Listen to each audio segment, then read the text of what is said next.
மதிய சாப்பாடுக்கு தண்ணி காய வச்சாச்சு. அங்கே இந்த அரிசி தான் யூஸ் பண்ணுறோம். ரோஸ் கலர் சம்பா அரிசி யூஸ் பண்ணுவோம்.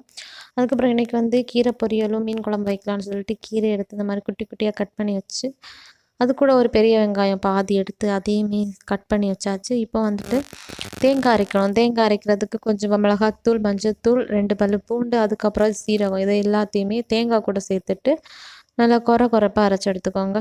பேஸ்ட்டாக அரைக்கக்கூடாது. குட்டி அந்த மாதிரி கொரன்னு இருக்கிற மாதிரி அரைச்சி எடுத்துக்கலாம். இப்போ வந்துட்டு அடுப்பில் ஒரு கடாய் வச்சுட்டு அதில் வந்து கொஞ்சமாக தேங்காய் எண்ணெய் ஊற்றி அதில் வந்துட்டு கொஞ்சமாக கடுகு சேர்த்துக்கோங்க.